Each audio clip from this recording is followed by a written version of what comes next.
I should have known something was wrong when I came home to silence. Not the comfortable kind of quiet you get after a long day at the lab, but the eerie stillness that makes your skin crawl. Like when you're running lab samples at 3 in the morning and every machine suddenly stops humming at once. "Haley?" I called out, dropping my keys on the kitchen counter. The house felt hollow, empty in a way that went beyond just being alone. Our modern suburban home in Plano usually buzzed with life, her music playing from the bedroom, the TV chattering in the living room, or at least the sound of her heels clicking across the hardwood as she moved from room to room like a restless cat. Nothing. Before we dive deeper into this story, I have one small request. Please subscribe, drop a like, comment, and hit that hype button to boost this channel so more people can discover these incredible Reddit stories.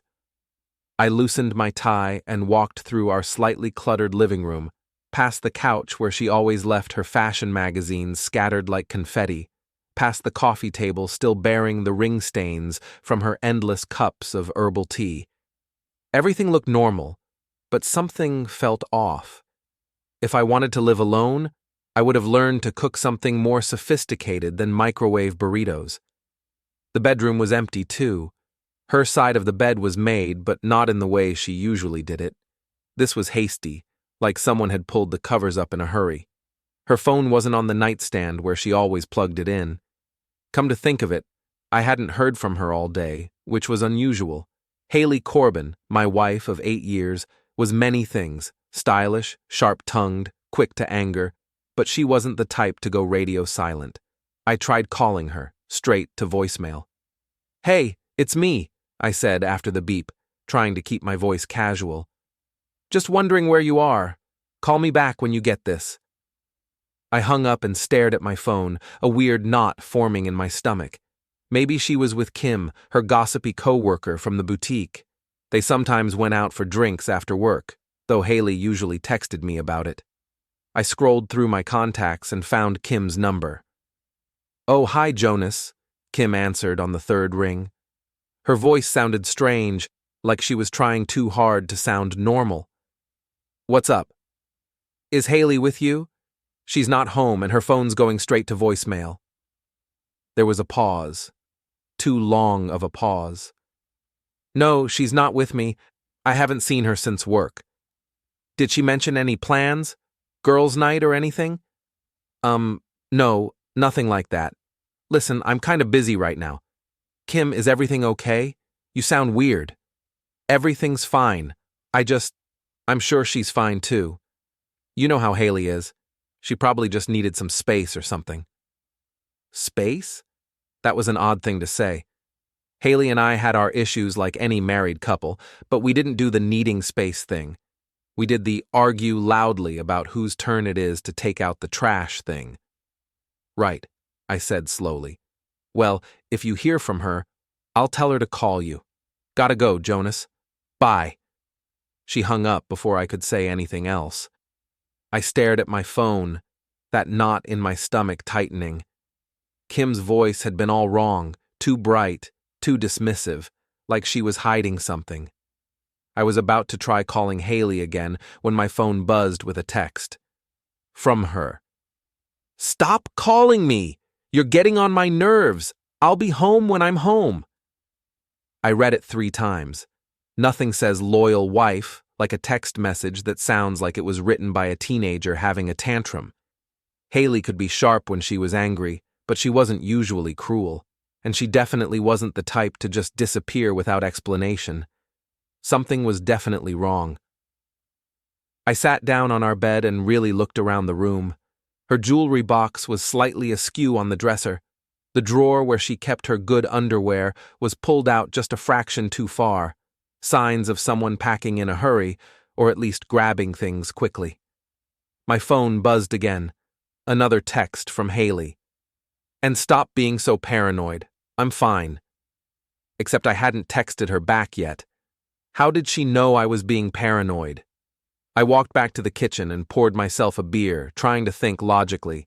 I'm a medical lab technician. I deal in facts, evidence, measurable data. Emotions and hunches don't mean much when you're running lab work or analyzing tissue samples, but right now, every instinct I had was screaming that something was very, very wrong. I opened my laptop and logged into our shared cell phone account. If Haley was going to act like a mystery, I might as well solve it like one. The call logs loaded, and I scrolled through the past few weeks of activity. There it was, starting about 3 weeks ago, dozens of calls to a number I didn't recognize. Late-night calls, early morning calls, calls that lasted for hours. The contact was saved in the system as Pierce D. Pierce. I knew that name. Pierce Dalton, the pretentious guy from Haley's work who drove that ridiculous Audi S7 and always wore suits that cost more than my monthly salary. She'd mentioned him a few times, always rolling her eyes about how cocky he was, how he thought he was God's gift to the fashion world. Apparently, she'd been talking to God's gift quite a lot lately. I dug deeper into the phone records, cross-referencing dates and times. The night she said she was working late at the boutique's inventory, 47-minute call to Pierce. The weekend she went to visit her sister in Austin, 6 calls to Pierce, including one that lasted 2 hours. The girls' night with Kim last Friday, no calls to Kim, but a 30-minute call to Pierce at 11:30 p.m. My hands were shaking as I opened our shared cloud storage account. We'd set it up years ago to automatically back up our photos, back when we were still trying to be the kind of couple that organized digital scrapbooks and shared memories. I scrolled through recent photos. Most were the usual stuff: selfies, random pictures of food, screenshots of things she wanted to buy online. But then I found them. Photos from last Friday night, time-stamped during her supposed girls' night with Kim. Haley and Pierce at a hotel bar, his hand on her knee. Her head thrown back, laughing at something he'd said. Another photo of them walking toward the hotel elevator, his arm around her waist, her hand on his chest. I stared at the screen until my eyes burned. The photos were right there in our shared account, automatically uploaded from her phone. She hadn't even bothered to hide them properly. I closed the laptop and sat in the dark kitchen, finishing my beer. The house felt different now, not like a home, but like a crime scene. Every surface, every piece of furniture, every shared memory suddenly looked like evidence of a life that had been a lie. My phone buzzed with another text from Haley. "Don't wait up for me." I typed back, "Where are you?" The response came quickly. "None of your business."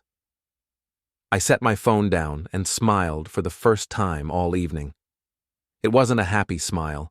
It was the kind of smile I got when I figured out a particularly tricky lab result, when all the pieces of a puzzle suddenly clicked into place. "All right, Haley," I said out loud to the empty house. "Your move." I didn't sleep that night. Instead, I sat at my kitchen table with my laptop, a legal pad, and a growing pile of evidence. If 8 years of marriage had taught me anything, it was that Haley was thorough when she wanted something. Turns out, I could be thorough too. By dawn, I had a complete picture. Phone records going back 6 months. Credit card statements showing charges at restaurants I'd never been to, hotels I'd never seen. Email receipts for lingerie I'd never had the pleasure of seeing her wear. She'd been careful, but not careful enough. Nobody ever thinks their spouse is going to go full CSI, cheating edition on them. The sun was coming up when I heard her key in the lock. I closed the laptop and casually picked up the newspaper like I was just having my morning coffee, and definitely not planning the systematic destruction of her secret life. "You're up early," she said, walking into the kitchen. She looked tired, but tried to hide it with extra makeup. Her clothes were the same ones she'd worn to work yesterday, now wrinkled in a way that told a story I didn't want to hear. "Couldn't sleep," I said, not looking up from the sports page. "Funny thing, I kept reaching for you, but you weren't there." She poured herself coffee with shaky hands. "I told you not to wait up." "Where were you?" "Kim's place. We had a lot to talk about." I nodded thoughtfully. "That's weird. I called Kim looking for you. She said she hadn't seen you since work." Haley's coffee mug froze halfway to her lips. For just a second, I saw panic flash across her face before she covered it with anger. You called Kim? God, Jonas, you're so paranoid. Maybe I wasn't at Kim's the whole time. Maybe we went somewhere else. Maybe I don't have to give you a minute-by-minute breakdown of my evening. Maybe, I agreed. Or maybe you're lying. She slammed her mug down, coffee sloshing across the counter. I can't do this right now. I need to shower and get ready for work. Sure thing. Don't want to be late for Pierce. She froze in the doorway. What? Pierce Dalton, your coworker. The one you've been talking to for hours every night for the past 3 weeks.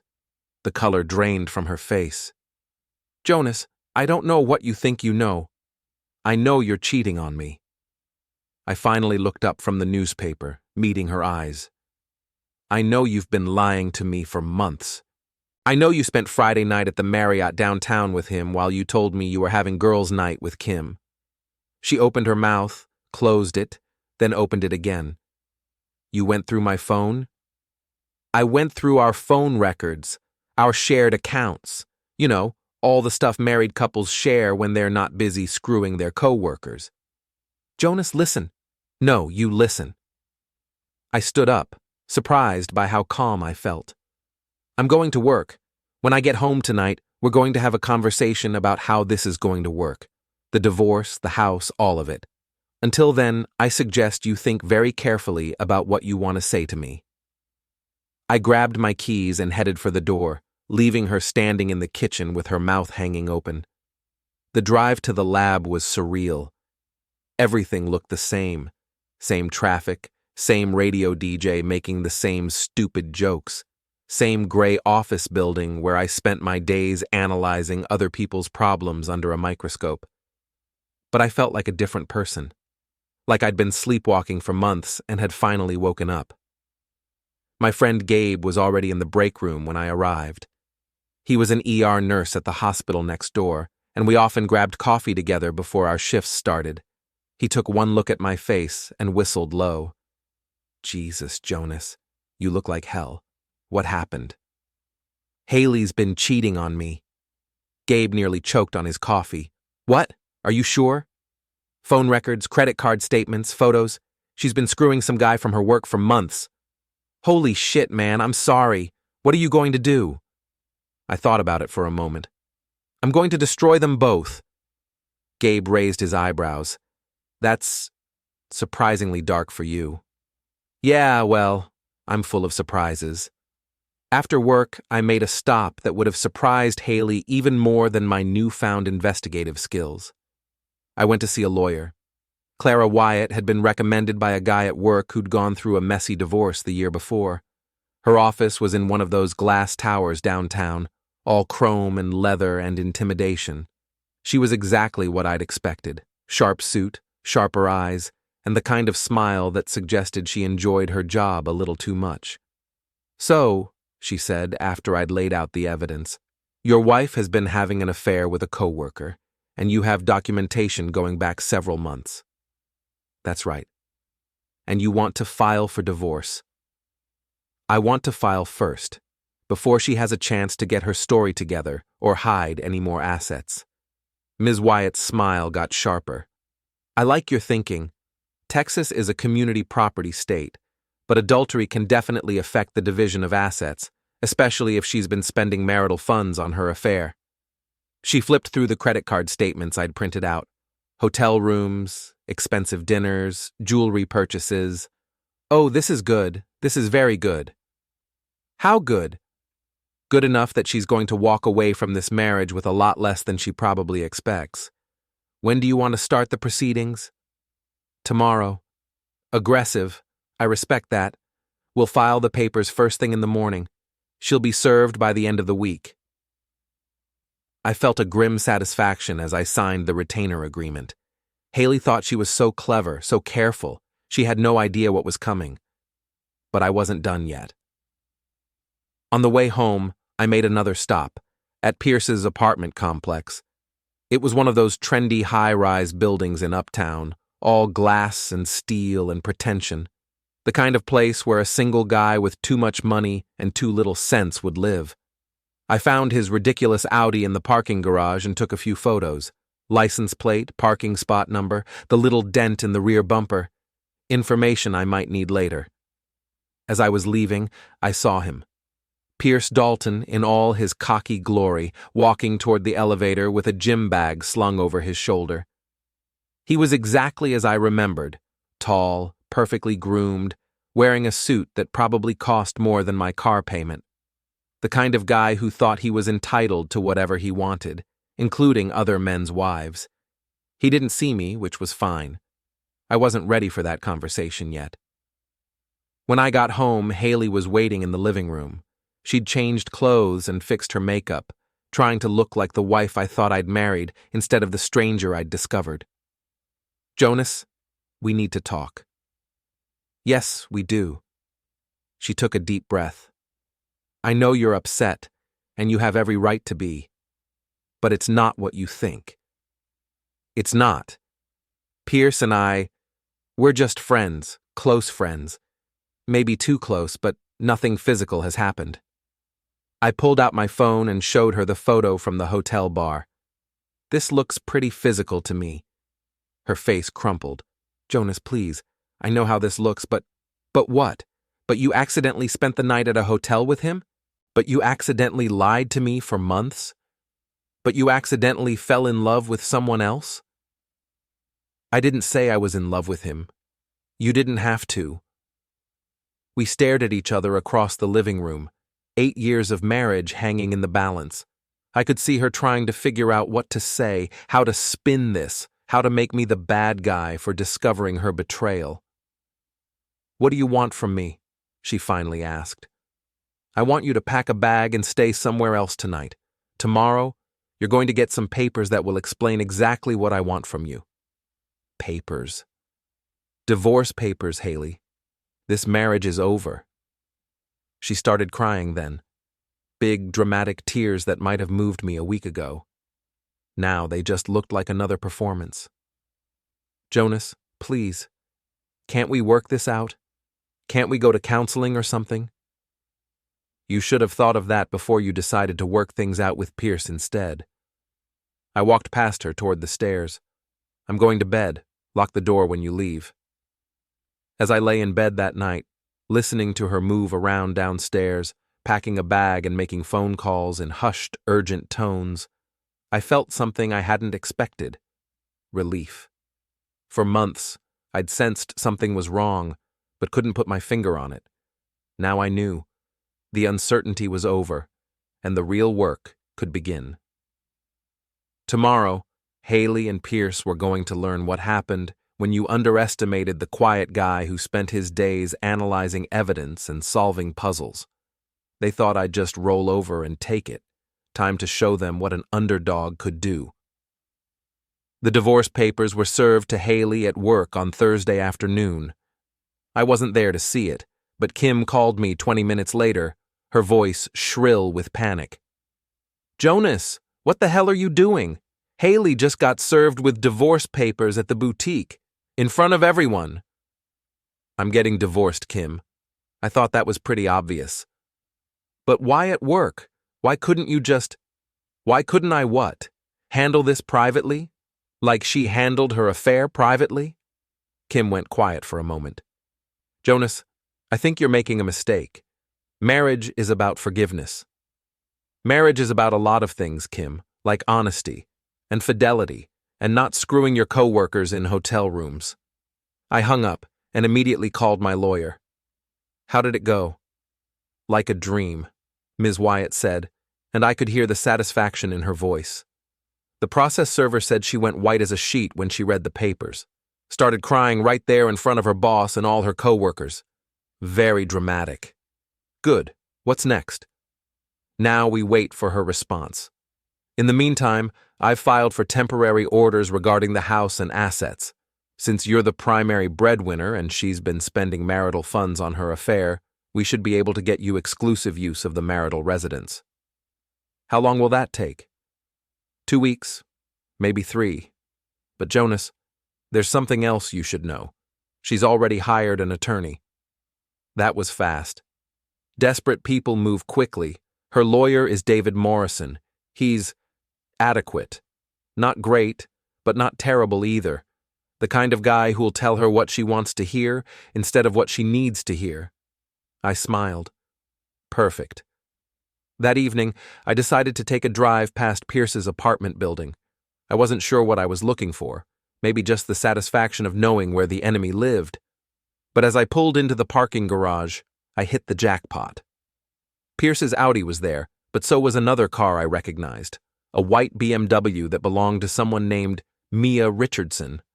I'd seen her picture on Pierce's social media, his fiancée according to Facebook, a trust fund princess with perfect teeth and an expensive education who apparently had no idea her future husband was busy destroying other people's marriages. I sat in my car for a few minutes thinking. Then I pulled out my phone and started typing. Hi, Mia. You don't know me, but I think there's something you should know about Pierce. My name is Jonas Merrick, and my wife has been having an affair with your fiancé for the past several months. I have photos and phone records if you're interested in seeing them. I thought you deserved to know before you made any permanent decisions about your future. I attached a few of the hotel photos and hit send. My phone rang 5 minutes later. Is this Jonas? The voice was crisp, educated, and furious. Yes. This is Mia Richardson. Are you absolutely certain about these allegations? I have months of evidence, phone records, credit card statements, photos. I can email you everything if you want to see it. There was a long pause. Yes, I want to see everything. I spent the next hour forwarding her every piece of evidence I'd collected. Phone logs, hotel receipts, restaurant charges, the works. When I was done, I called her back. Well, I said. That bastard. Her voice was ice cold now. That lying, cheating bastard. So what are you going to do about it? I'm going to destroy him. I liked her already. Want some help? What did you have in mind? We talked for another hour, planning what Mia called strategic social destruction. She had connections, friends in Pierce's social circle, contacts at his company, people who could make his life very uncomfortable very quickly. I had evidence and a growing appetite for revenge. By the time we hung up, Pierce Dalton's perfect life was about to become very imperfect. The next day was Friday, and I decided to pay a visit to Haley's workplace. The boutique was one of those trendy places in a high-end shopping center, all white walls and minimalist displays. The kind of place where a single handbag cost more than most people's car payments. Haley's boss, Ms. Torres, was a no-nonsense woman in her 50s who'd built the business from nothing. I'd met her a few times at company parties and always liked her straightforward manner. Jonas, she said when I walked in, her expression carefully neutral. I'm sorry about what's happening between you and Haley. Thank you. Actually, that's why I'm here. I handed her a folder containing copies of the credit card statements showing Haley's hotel and restaurant charges during work hours. I thought you should know that Haley's been conducting her personal business on company time. Ms. Torres flipped through the papers, her expression growing darker with each page. These are all during her scheduled shifts. That's right. And I'm sure if you check your security footage, you'll find that she wasn't actually here during many of these times. I see. Ms. Torres closed the folder and looked at me directly. Thank you for bringing this to my attention. I'll handle it appropriately. As I was leaving, I ran into Kim in the parking lot. She looked like she'd been crying. Jonas, please. You have to stop this. Haley's falling apart.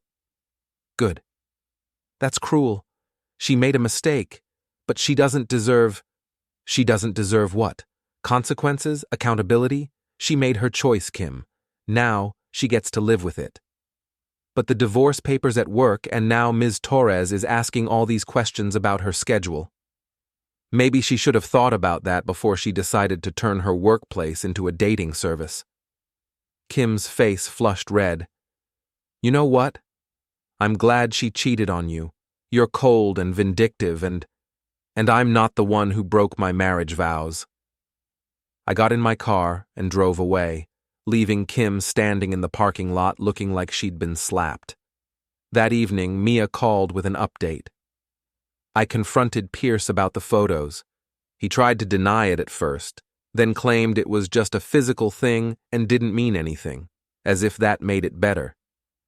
What did you do? I threw my engagement ring at his head and told him we were done. Then I called his boss and told him that Pierce had been using company resources to conduct personal business. Apparently, some of those hotel meetings were supposed to be client consultations. Seriously? Oh, it gets better. I also called his mother and told her exactly why the wedding was off. She's very religious, very traditional. She did not take the news well. I found myself genuinely smiling for the first time in days. You're good at this. I'm just getting started. Tomorrow I'm posting on social media about why our engagement ended. I'm not going to be specific, but I think people will get the general idea. What about Haley? What about her? She's your problem to handle. She was right. Haley was my problem, and I was just getting started handling her. Over the weekend, I made a few more strategic moves. I changed the passwords on all our shared accounts, Netflix, Hulu, Amazon, everything. I canceled her credit cards and removed her as an authorized user on my accounts. I even called our insurance company and removed her from my auto policy. Each small action felt like removing a splinter. Painful at first, but ultimately necessary for healing. On Sunday evening, Haley called. Jonas, we need to talk. We're talking. In person, please. I know you're angry, but I'm not angry anymore, Haley. Anger is what you feel when someone cuts you off in traffic or forgets to put the toilet seat down. This is something else entirely. Then what is it? Clarity. There was a long pause. I want to come home. We can work this out. I'll end things with Pierce. We'll go to counseling. You can't come home. I changed the locks. You what? I changed the locks. Your stuff is in boxes on the front porch. You might want to get it before it rains. Jonas, you can't just... I can. I did. The house is in my name, remember?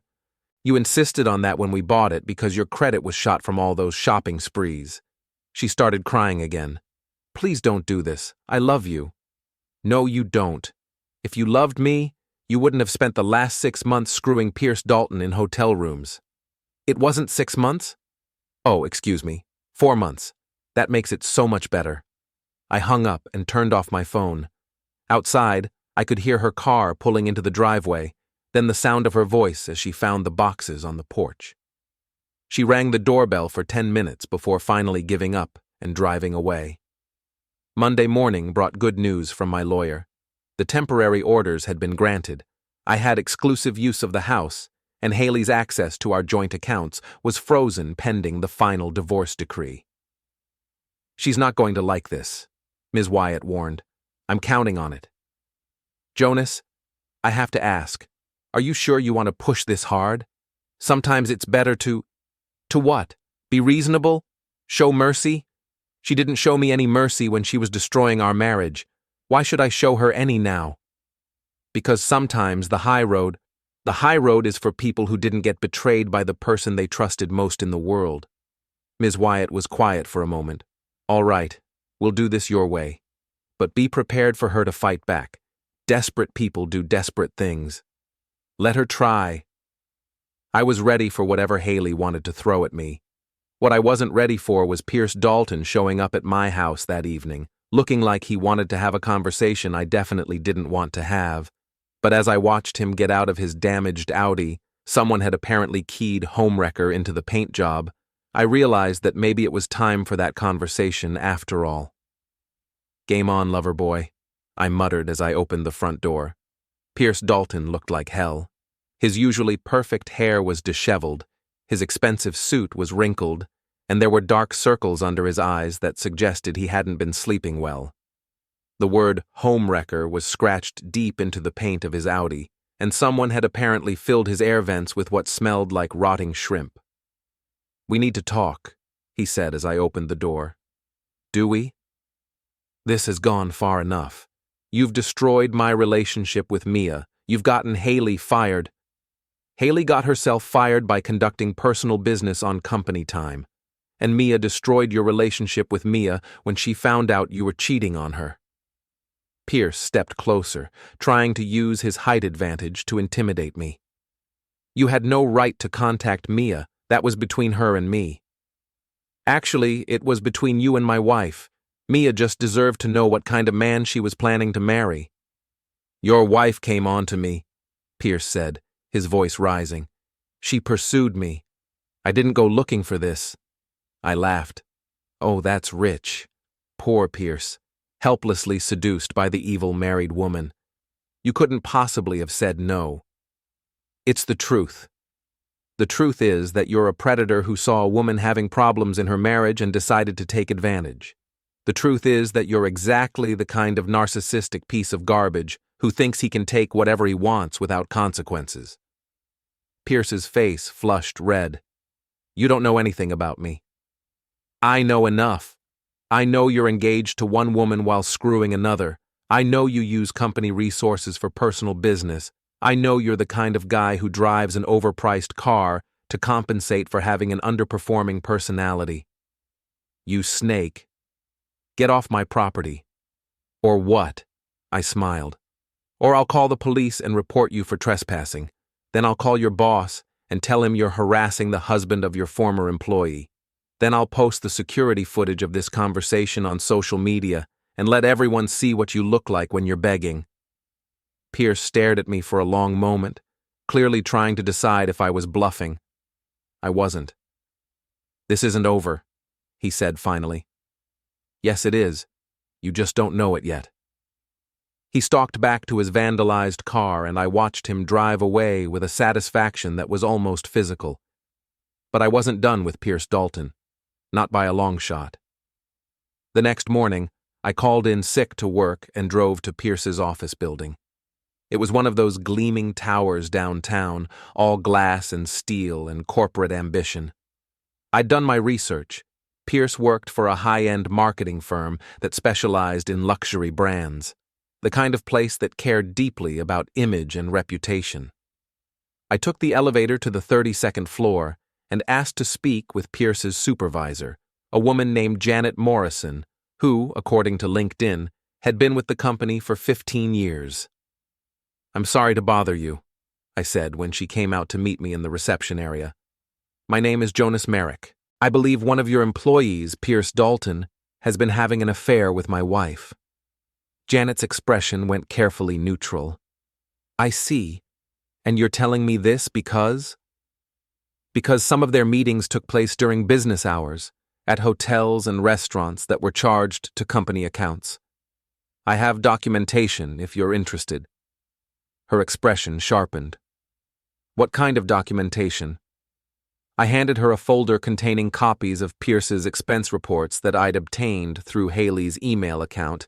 She'd apparently been helping him falsify client meeting records to cover their affair. These show client meetings that never actually happened. The clients he claimed to be meeting with were actually my wife. Janet flipped through the papers, her expression growing darker with each page.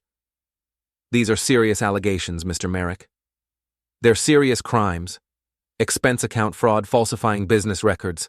I'm sure your legal department would be very interested in reviewing these. Why are you bringing this to me instead of going to the police? Because I thought you deserved to know what kind of person you have representing your company. What you do with that information is up to you. I left her with the folder and drove home, feeling like I'd accomplished something important. Pierce's perfect corporate life was about to become very imperfect. That afternoon, Mia called with an update that made my day even better. Pierce got fired, she said without preamble. Already? Apparently your little visit to his boss this morning was the final straw. They'd already been investigating some irregularities in his expense reports, and your documentation was exactly what they needed to terminate him for cause. Meaning? Meaning no severance pay, no unemployment benefits, and a permanent mark on his employment record. He's basically unemployable in this industry now. That's terrible, I said, not bothering to hide my satisfaction. It gets better. He called me this afternoon, begging me to take him back. Said losing his job made him realize how much he needed me. What did you tell him? I told him that if he ever contacted me again, I'd file a restraining order. Then I hung up on him. You're my new favorite person. I'm not done yet. Remember how I said I was going to post on social media about our broken engagement? Well, I did. And let's just say that Pierce's social circle is not very forgiving of cheaters. What do you mean? I mean he's been uninvited from 3 weddings, 2 bachelor parties, and a ski trip to Aspen. Turns out when you're known as the guy who cheats on his fiancée, people don't really want you around their own relationships. I was starting to understand why Pierce had looked so desperate when he showed up at my house. His perfect life was collapsing in real time, and there was nothing he could do to stop it. But I still wasn't satisfied. Pierce had helped destroy my marriage, and a lost job and some social embarrassment didn't feel like enough. I wanted him to understand exactly what it felt like to have your life turned upside down by someone else's choices. That evening, I drove back to his apartment building.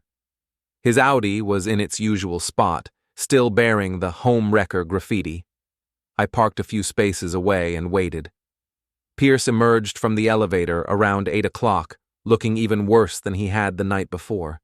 He was wearing jeans and a t-shirt instead of his usual suit, and he moved like a man who'd been beaten down by life. He stopped short when he saw me leaning against his car. What the hell are you doing here? Admiring your new paint job, very artistic, really captures your essence. You did this. I didn't do anything, but I have to say, whoever did has excellent penmanship.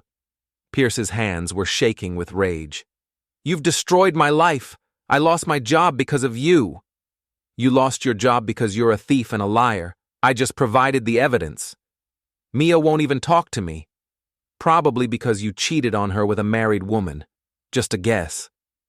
Pierce stepped closer, his face red with anger. You think you're so smart, don't you? You think you've won. I think I've barely gotten started. What's that supposed to mean? I smiled. It means that everything that's happened to you so far is just the beginning. You see, Pierce, you made a very serious mistake when you decided to mess with my life. You assumed I was just some boring lab tech who would roll over and take it. But the thing about lab techs is that we're very good at analyzing problems and finding solutions. Are you threatening me? I'm educating you. See, when you destroy someone's marriage, you don't just hurt them. You hurt everyone who cares about them. My parents, my friends, my co-workers. They're all very upset about what you've done to me. So they're very motivated to help me make sure you understand the consequences of your actions. Pierce looked around nervously, as if expecting to see an angry mob emerging from the shadows. You're crazy. I'm thorough. There's a difference. I pushed off from his car and started walking toward my own vehicle. Oh, and Pierce? You might want to check your social media accounts. I hear there's some interesting new content making the rounds. I drove away, leaving him standing in the parking garage, looking like a man who just realized he was in way over his head. Because he was, and tomorrow, things were going to get much worse for both Pierce and Haley. I'd been patient long enough. It was time to show them what real consequences looked like. The next morning brought chaos that even I hadn't anticipated. I was barely awake when my phone started ringing at 6 a.m. It was my neighbor, Mrs. Patterson, and she sounded frantic. Jonas, thank God you answered. Someone broke into your backyard and took Charlie. Charlie was my 3-year-old golden retriever, the one good thing that had come out of my marriage to Haley. We'd gotten him as a puppy, back when we still believed we had a future together. Now he was the only family I had left. I threw on clothes and ran outside. The back gate was hanging open, and Charlie's favorite tennis ball was lying abandoned on the lawn. Mrs. Patterson was standing at her kitchen window, still in her bathrobe. I saw a man in your yard around 5:30, she called out. Tall guy, dark hair. He had Charlie on a leash and was leading him toward a car parked on the street. What kind of car? Some kind of fancy sedan. Black, I think. Maybe a BMW? Pierce, that snake had stolen my dog. I called him immediately, my hands shaking with rage. Missing something? His voice was smug, satisfied. Where's my dog? Safe, for now.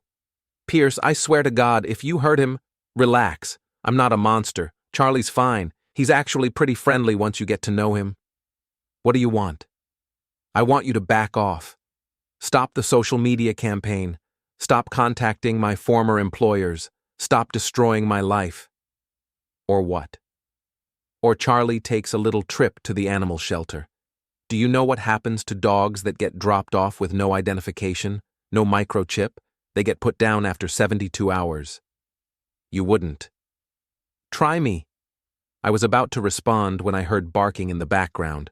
Charlie's distinctive bark, the one he used when he was excited or scared.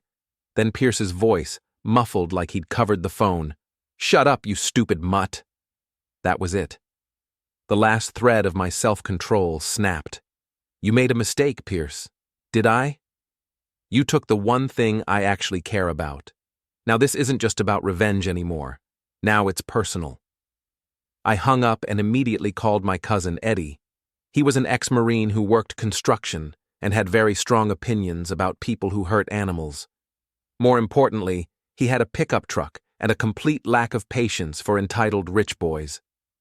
Eddie, I need your help. Someone stole Charlie. What? Who the hell steals a dog? The guy who's been screwing Haley. He's trying to use Charlie as leverage to get me to back off from ruining his life. There was a pause. You want me to get Charlie back? I want you to help me get Charlie back. This piece of garbage thinks he can intimidate me by threatening my dog. Time to show him what intimidation actually looks like. I'll be there in 20 minutes.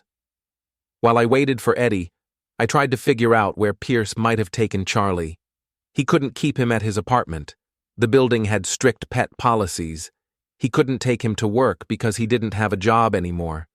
That left friends or family, and thanks to Mia's social media campaign, most of his friends weren't talking to him.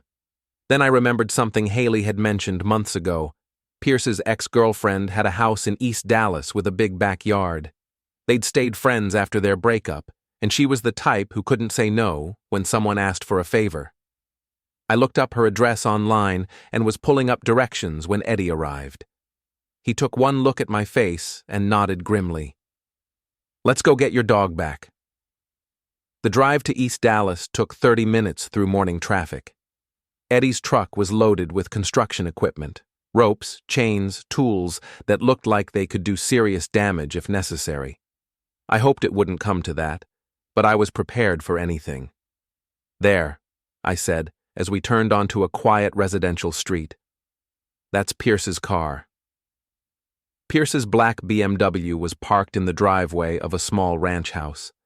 We could hear Charlie barking from the backyard, and my heart clenched at the sound.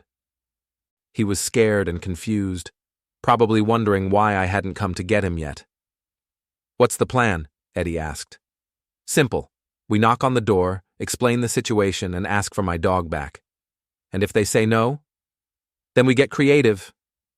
We walked up to the front door, and I rang the bell. A woman in her 30s answered, blonde, pretty in a generic way, wearing yoga pants and a confused expression. Can I help you? Hi, I'm Jonas Merrick. I think Pierce Dalton is here with my dog. Her confusion deepened. Pierce? Yeah, he's here, but I don't know anything about a dog. The golden retriever barking in your backyard.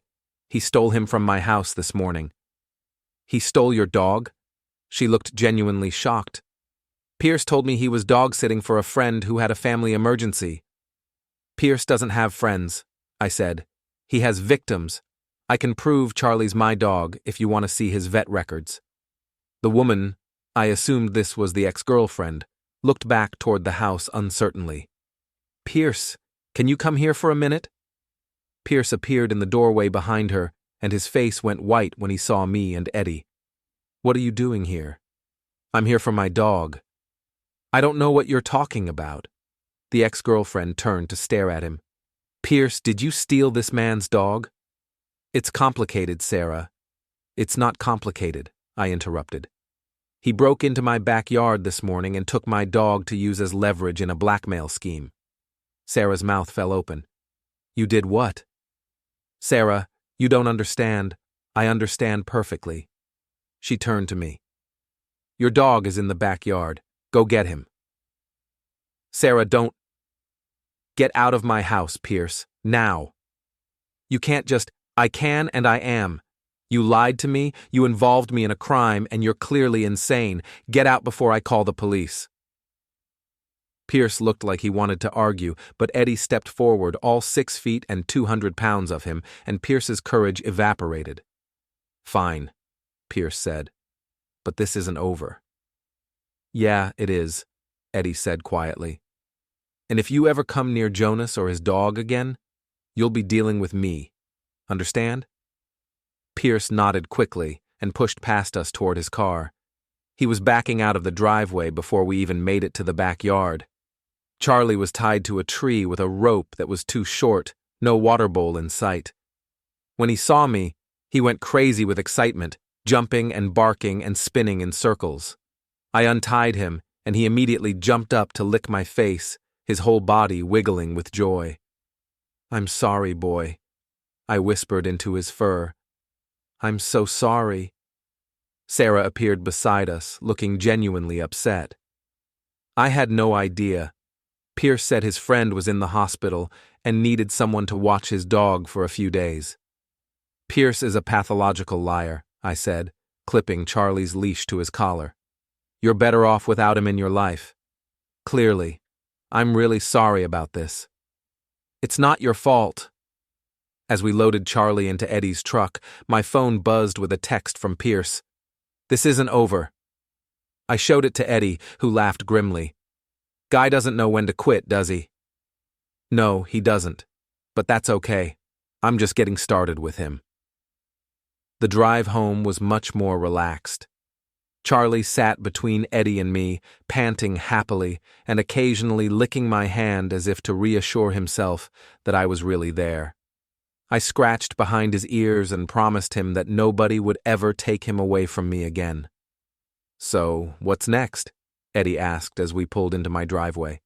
Next, I make sure Pierce understands that threatening my dog was the biggest mistake of his life. Need help with that? Maybe. Let me see how creative I can get first. That afternoon, I made a few phone calls to Pierce's landlord, informing him that his tenant was involved in criminal activity on the property, to the local animal shelters, warning them that someone might try to drop off a stolen golden retriever, to the police, filing a report for theft and criminal trespass. But the call I was most looking forward to was to Pierce himself. What do you want? He answered on the first ring. I want to thank you. Thank me? For showing me exactly what kind of person you really are. For proving that there's no limit to how low you'll sink. For making it clear that you deserve everything that's about to happen to you. What's that supposed to mean? It means that stealing my dog was a declaration of war. And you have no idea what you're up against. You can't do anything to me that you haven't already done. Can't I? Pierce, I've been playing nice so far, taking the high road, working through proper channels, letting other people do most of the heavy lifting. But you threaten my dog. That changes everything. You're bluffing. Am I? Check your email. I hung up and waited. 5 minutes later, my phone rang. You snake! You can't post those photos. I can and I did. Funny thing about the internet, Pierce. Once something's out there, it's out there forever.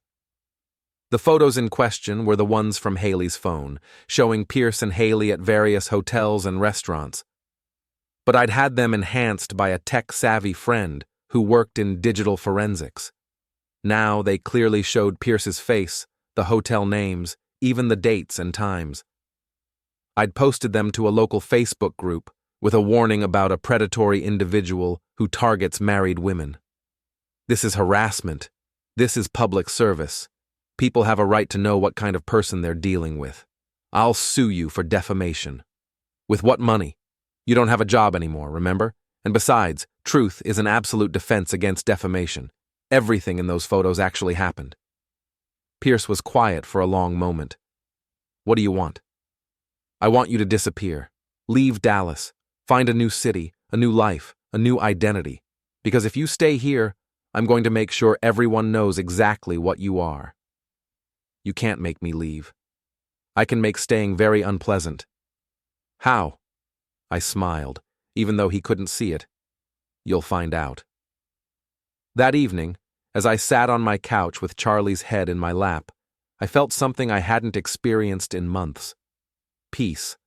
Not happiness, that would take time, but a deep sense that justice was being served.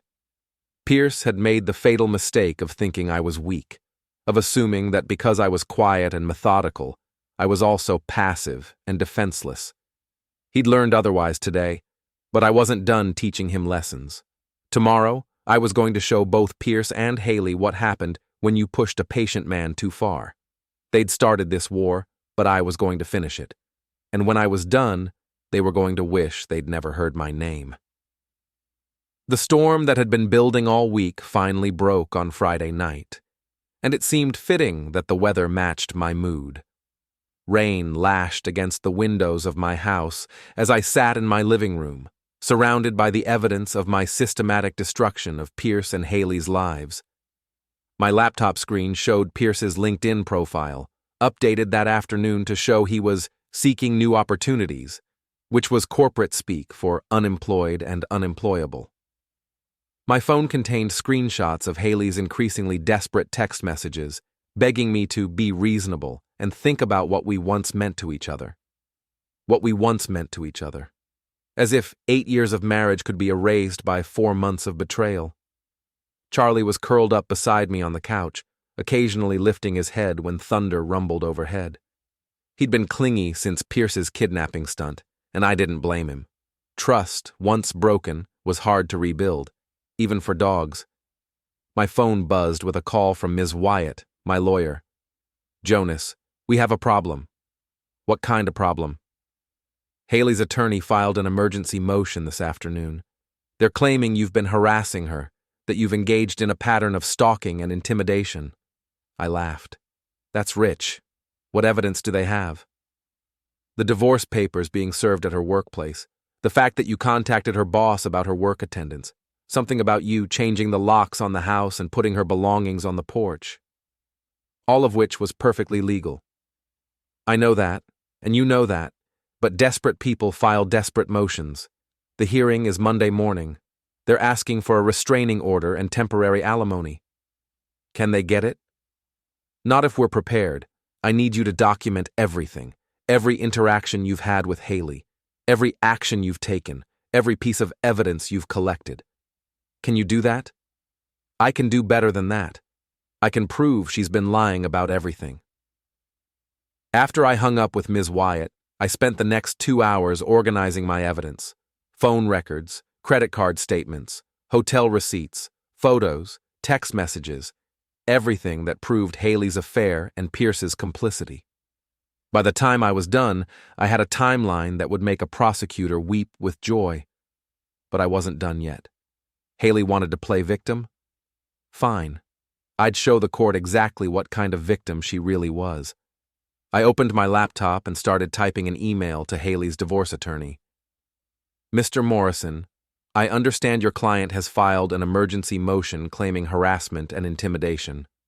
I thought you might be interested in seeing the evidence I've collected regarding your client's adultery and financial misconduct during our marriage. Please find attached documentation showing that your client has been conducting an extramarital affair for the past 4 months, during which time she charged over $8,000 in hotel rooms, restaurant meals, and gifts to our joint credit cards. I'm sure the court will find this information relevant when considering her request for alimony. I attached everything, every receipt, every photo, every phone record, and hit send. My phone rang 10 minutes later. Jonas, what the hell are you doing? It was Haley, and she sounded hysterical. I'm responding to your attorney's motion. You sent him everything, every private moment, every piece of evidence of your adultery? Yes, I did.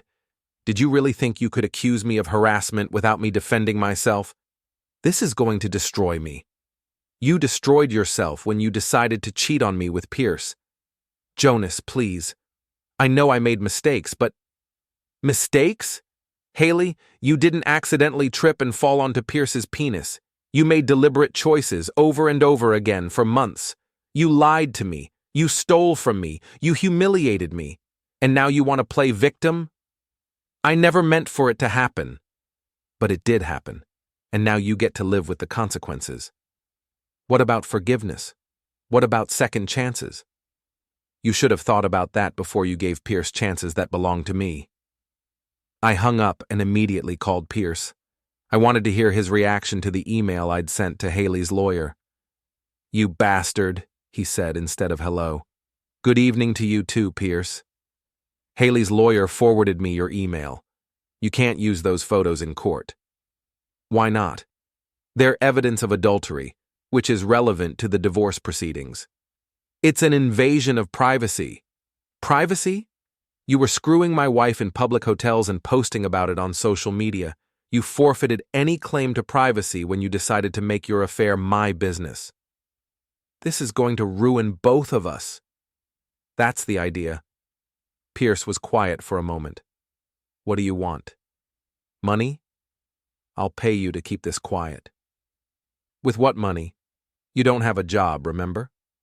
I'll get the money, whatever it takes. Pierce, you still don't get it. This isn't about money. This was never about money. Then what's it about? Justice, consequences, making sure you understand that actions have prices and you can't cheat and lie and steal without paying them. I'll leave Dallas. I'll move away, start over somewhere else. Just don't release those photos. Too late. They're already part of the court record. By Monday morning, they'll be public documents. I could hear him breathing heavily on the other end of the line. You're destroying innocent people. I'm destroying guilty people. There's a difference. Haley doesn't deserve this. Haley deserves exactly this, and so do you. I hung up and poured myself a beer. Outside, the storm was getting worse, with lightning illuminating the sky and thunder that shook the windows. It felt like the world was ending, which seemed appropriate given what was happening to Pierce and Haley's carefully constructed lives. My phone buzzed with a text from an unknown number. This is Mia. I wanted you to know that Pierce tried to contact me again tonight. He was crying, begging me to help him make this right. I told him the only way to make it right was to accept responsibility for what he'd done. He hung up on me. I texted back, "How are you holding up?" Better than I expected. Turns out, finding out your fiancé is a cheating liar is liberating in its own way. I feel like I dodged a bullet. You did. What about you? Are you okay? I thought about that for a moment. Was I okay?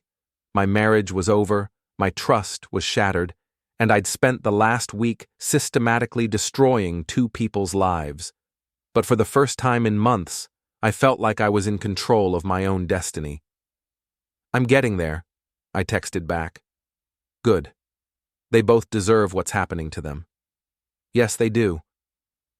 Saturday morning brought news that made my week. Pierce had been evicted from his apartment. Apparently, my call to his landlord about criminal activity on the property had prompted an investigation that revealed Pierce had been subletting his spare bedroom without permission, violating his lease agreement. Better yet, Haley had been fired from the boutique. Ms. Torres had reviewed the security footage and discovered that Haley had been leaving work early and arriving late for weeks, all while claiming full hours on her timesheet. By Saturday afternoon, both Pierce and Haley were unemployed and essentially homeless. Pierce was staying with friends who were increasingly reluctant to house him, and Haley was living in a cheap motel on the outskirts of town. I should have felt satisfied. I should have felt like justice had been served. Instead, I felt empty, like I'd won a war that nobody should have had to fight. Sunday evening brought the final confrontation I'd been dreading and anticipating in equal measure. I was sitting on my front porch with Charlie, watching the last of the storm clouds clear away. when Pierce's BMW pulled into my driveway. Both he and Haley got out, and they looked like refugees from their former lives. Pierce's expensive clothes were wrinkled and stained. Haley's usually perfect hair was disheveled, and she wasn't wearing makeup. They both looked like they'd aged years in the past week. "We need to talk," Haley said as they approached the porch. "No, we don't." "Jonas, please. This has gone far enough." "Has it? Because from where I'm sitting, it feels like it's just getting started." Pierce stepped forward, trying to look intimidating despite his obvious desperation. "You've destroyed our lives. Isn't that enough?" "You destroyed your own lives when you decided to destroy mine." "We made mistakes.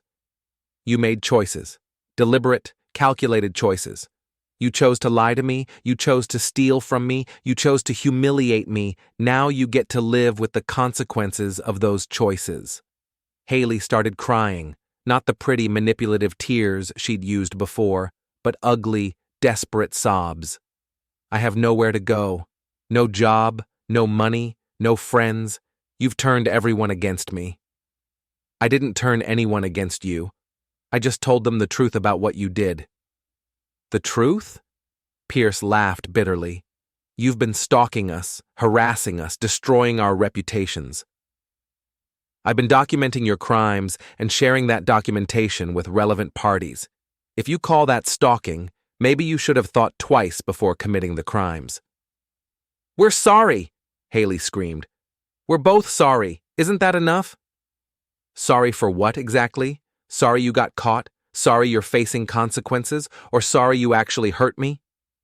"All of it. We're sorry for all of it." "No, you're not. You're sorry you got caught. You're sorry your perfect little affair blew up in your faces. You're sorry your lives are falling apart, but you're not sorry you hurt me, because if you were truly sorry about that, you would have stopped before it got this far."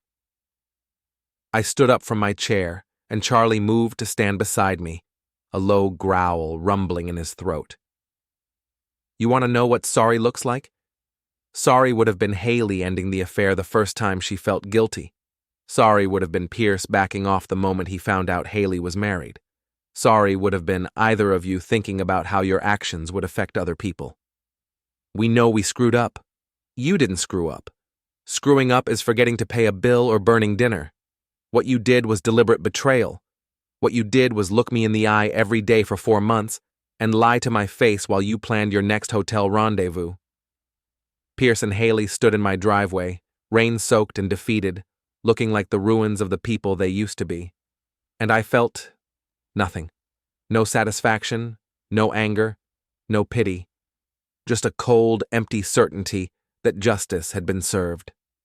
"Monday morning, we're going to court," I said. "Your lawyer is going to try to convince a judge that I'm the villain in this story.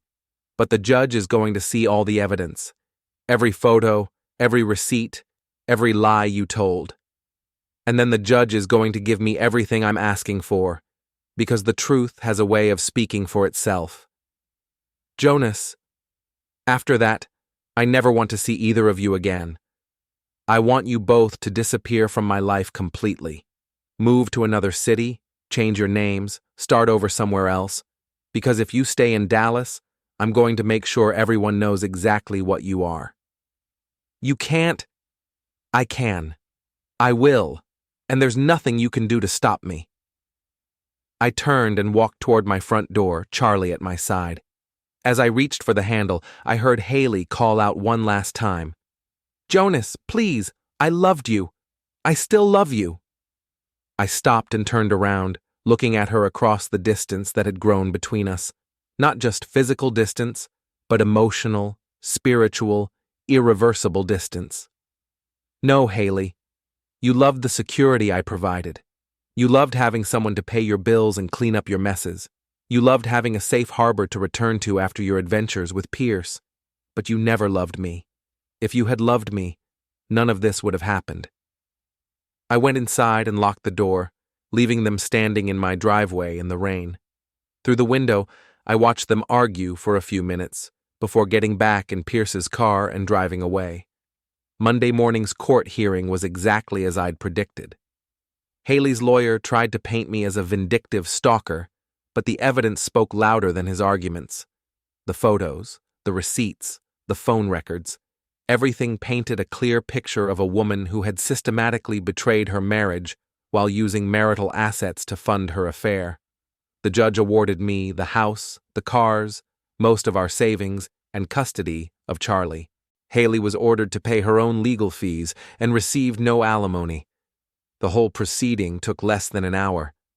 As we left the courthouse, Ms. Wyatt shook my hand and smiled. That was the most thorough destruction of a cheating spouse I've ever witnessed. You should be proud.